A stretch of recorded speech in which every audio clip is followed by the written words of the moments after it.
मुंबई शहर में एक विशाल मम्मी ने तबाही मचा रखी थी। वो गाड़ियों को उठा के फेंक रही थी, पेड़ों को उखाड़ रही थी, घरों को तोड़ रही थी। शहर में एकदम से मम्मी कैसे आ गई? वहीं दूसरी तरफ म्यूजियम में लोगों की भीड़ लगी हुई थी। इजिप्ट से 3 ममीज को मुंबई के 3 म्यूजियम में लाया गया था। उन्हें देखने के लिए तीनों म्यूजियम्स में लोगों की काफी भीड़ लगी हुई थी। क्या आप म्यूजियम की इस फोटो फ्रेम को देख के बता सकते हैं कि ये रियल है या फेक है? कहते हैं ये फोटो 1820 की है।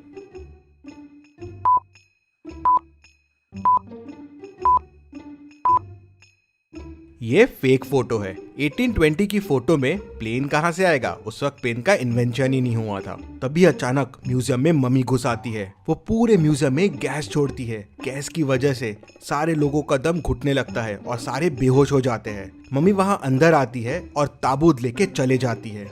ऐसे ही दूसरे म्यूजियम में भी होता है। पहले गैस से लोगों को बेहोश और फिर मम्मी दूसरा ताबूत लेके भी चले जाती है और फिर तीसरे म्यूजियम में भी यही होता है। तीनों ताबूत और मम्मी लेके चले जाती है। पूरे न्यूज चैनल के जरिए ये खबर पूरे शहर में फैल जाती है कि मुंबई में मम्मी घुस आई है और म्यूजियम से बाकी 3 मम्मियों को भी चुरा लिया है। लोगों में डर आ जाता है कि शायद बाकी 3 मम्मी भी जिंदा ना हो जाए। इस केस को सॉल्व करने के लिए डिटेक्टिव मेहुल आ जाता है। मेहुल म्यूजियम में पहुंच जाता है। म्यूजियम का ओनर मेहुल से मिलता है और उसे बताता है कि 3 ममीज जो ताबूत में कैद थे वो चोरी हो गए हैं। उनको एक बड़ी विशाल मम्मी ने ही चुराया है। वो मम्मी आई और यहाँ गैस छिड़ककर सबको बेहोश कर दिया और फिर ताबूत लेके चले गई। मेहुल थोड़ा सोच में पड़ जाता है। तभी उसे पास में एक पाइप पड़ा दिखता है। मेहुल समझ जाता है कि इस पाइप की मदद से ही गैस छोड़ा गया था। मतलब कोई म्यूजियम के आदमी ने भी मम्मी की मदद की होगी। मेहुल म्यूजियम के 3 लोगों से पूछताछ करता है। गार्ड कहता है, सर मैं तो बाहर पहरेदारी कर रहा था। जब मम्मी आई मैं मम्मी को देख के डर गया और वहाँ से भाग गया। टेक्नीशियन कहता है, सर मैं तो सीसीटीवी रूम में था। मम्मी को देख के डर गया और बाहर ही नहीं आया। मम्मी चले गई। उसके बाद बाहर आके मैंने ही ओनर को कॉल करके बुलाया। फिर ओनर कहता है, हाँ सर इसी ने मुझे फोन करके बुलाया और मैं तुरंत यहाँ आ गया। मेहुल समझ जाता है कि तीनों में कौन मम्मी से मिला हुआ है। क्या आप सोच के बता सकते हैं कौन मिला हुआ है?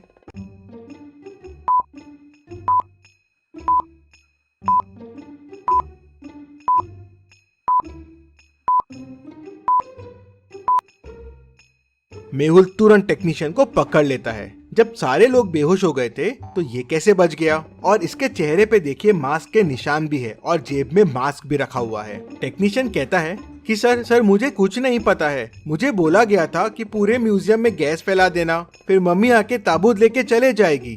मेहुल ओनर से पूछता है, क्या कुछ कीमती था उस ताबूत में? नहीं सर, बस वो एक मम्मी का ताबूत था। सालों पुराना है, इजिप्ट से लाया गया था। मेहुल को ये बात कुछ हजम नहीं होती। कोई ताबूत के लिए शहर में और म्यूजियम में इतना हल्ला नहीं मचाएगा। मेहुल तीनों ताबूत के फोटोज मंगवाता है और उन्हें ध्यान से देखता है। तीनों ताबूत को देख मेहुल तुरंत समझ जाता है कि ताबूत की चोरी क्यों हुई है। क्या आप तीनों ताबूत को देख के बता सकते हैं? सोचिए और जल्दी से आपका आंसर मुझे कमेंट करके बताइए।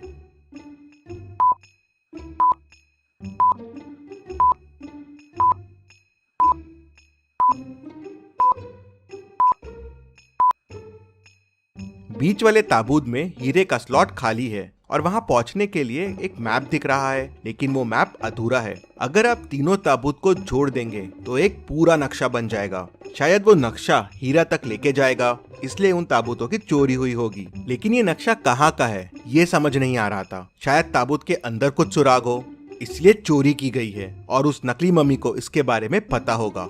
मेहुल ओनर से और पूछताछ करता है, और क्या जानते हो इस मम्मी के बारे में और किस किस को पता था इस मम्मी के बारे में? तो ओनर उसे बताता है। कहते हैं इनमें से एक मम्मी जो उनकी राजा थी वो काली गुफाओं में रहती थी, उसे श्राप मिला था। सर इसके बारे में मुझे 2 साइंटिस्ट और एक असिस्टेंट रूपा को पता था। मेहुल दोनों साइंटिस्ट से पूछताछ करने के लिए उनके घर पहुंचता है। वो पहले साइंटिस्ट के घर जाता है तो देखता है उसका मर्डर हो गया है। वो दूसरे के घर जाता है तो उसका भी मर्डर हो गया था। फिर वो रूपा से मिलने जाता है तो देखता है कि उसका भी मर्डर हो गया है। मेहुल तुरंत समझ जाता है कि इन खूनों में कौन इन्वॉल्व है। क्या आप सोच के बता सकते हैं वो कौन हो सकता है?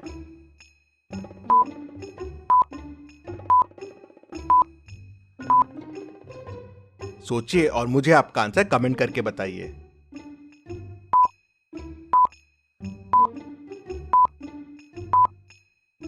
ये सारे खून ओनर ने करवाए थे। सिर्फ उसे और इन लोगों को ही ताबूत के बारे में पता था। ताबूत के बारे में जानने वाले सबका मर्डर हो गया, लेकिन ये बच गया। मेहुल उसको पकड़ने के लिए उसके घर पहुंच जाता है, लेकिन वो अपने घर से मिसिंग रहता है। मेहुल समझ जाता है कि वो हीरे की तलाश में निकल गया है, लेकिन कहाँ, ये कैसे समझेगा मेहुल को? तभी मेहुल को समझ जाता है कि ओनर कहाँ गया होगा। क्या आप सोच के बता सकते हैं? सोचिए और मुझे आपका आंसर कमेंट करके बताइए।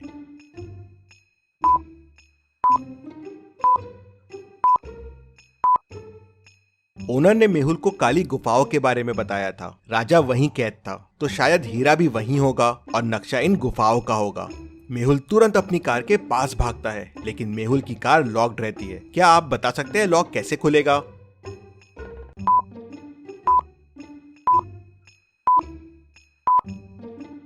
जी हाँ, चैनल को सब्सक्राइब करके ही लॉक खुलेगा, तो जल्दी से चैनल को सब्सक्राइब कर दीजिए। मेहुल भी सब्सक्राइब बटन दबाता है और कार खुल जाती है।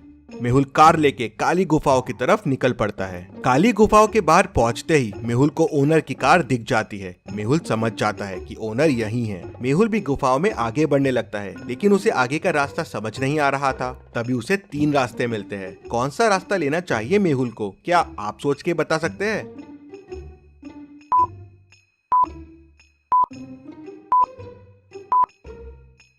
मेहुल को तीसरा रास्ता लेना चाहिए। तीसरे रास्ते में पैरों के निशान दिख रहे हैं, मतलब ओनर यहीं से गया होगा। मेहुल पैरों के निशान को फॉलो करता हुआ तीसरे रास्ते में चला जाता है। वहाँ उसे एक बड़ा सा दरवाजा मिलता है जो बंद है। क्या आप इस लॉक को ध्यान से देख के बता सकते हैं दरवाजे को खोलने का कोड क्या होगा? सोचिए और मुझे आपका आंसर कमेंट करके बताइए।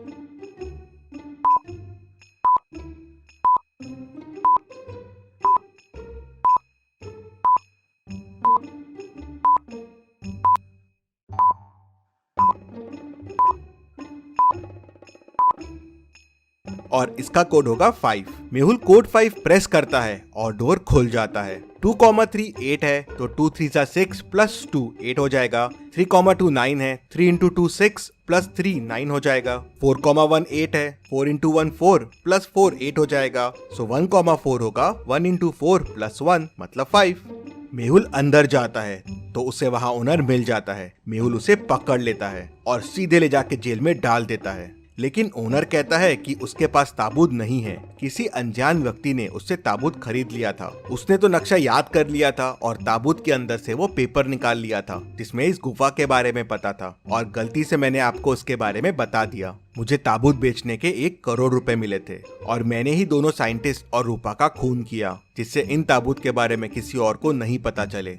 मेहुल तुरंत समझ जाता है कि ताबूत किसने खरीदा होगा। क्या आप पूरी स्टोरी को ध्यान से सोच के समझ के बता सकते हैं ताबूत किसने खरीदा होगा? आप चाहे तो वीडियो को रिपीट कर सकते हैं।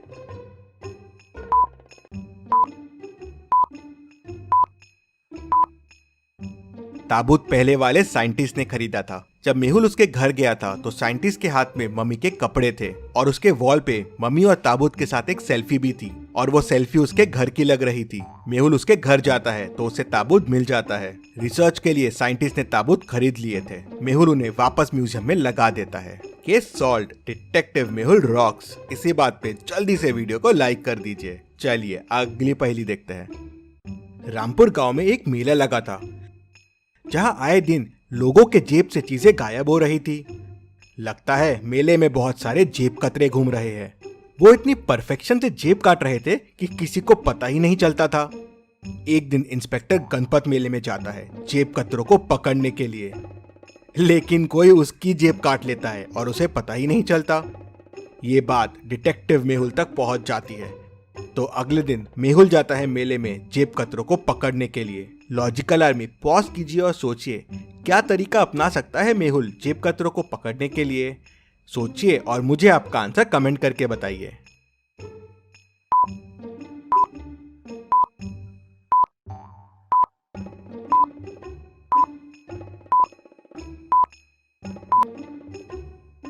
चलिए मेहुल ने क्या तरकीब अपनाई वो देखते हैं। मेहुल ने पैसों को एक रस्सी से बांध दिया और रस्सी अपने जेब के अंदर बांध दी और थोड़े पैसे जेब से बाहर निकाल दिए, जिससे जेब कतरों को लालच आ जाए। और जब जेब कतरे ने पैसे निकालने की कोशिश की और भागने लगा, रस्सी खींची और मेहुल समझ गया उसने तुरंत उनको पकड़ लिया। Detective Mehul rocks. इसी बात पे जल्दी से वीडियो को लाइक कर दीजिए। और आपने क्या सोचा है, आपके आइडियाज मुझे कमेंट में बताएं। सबसे अच्छे कमेंट को मैं पिन करूंगा।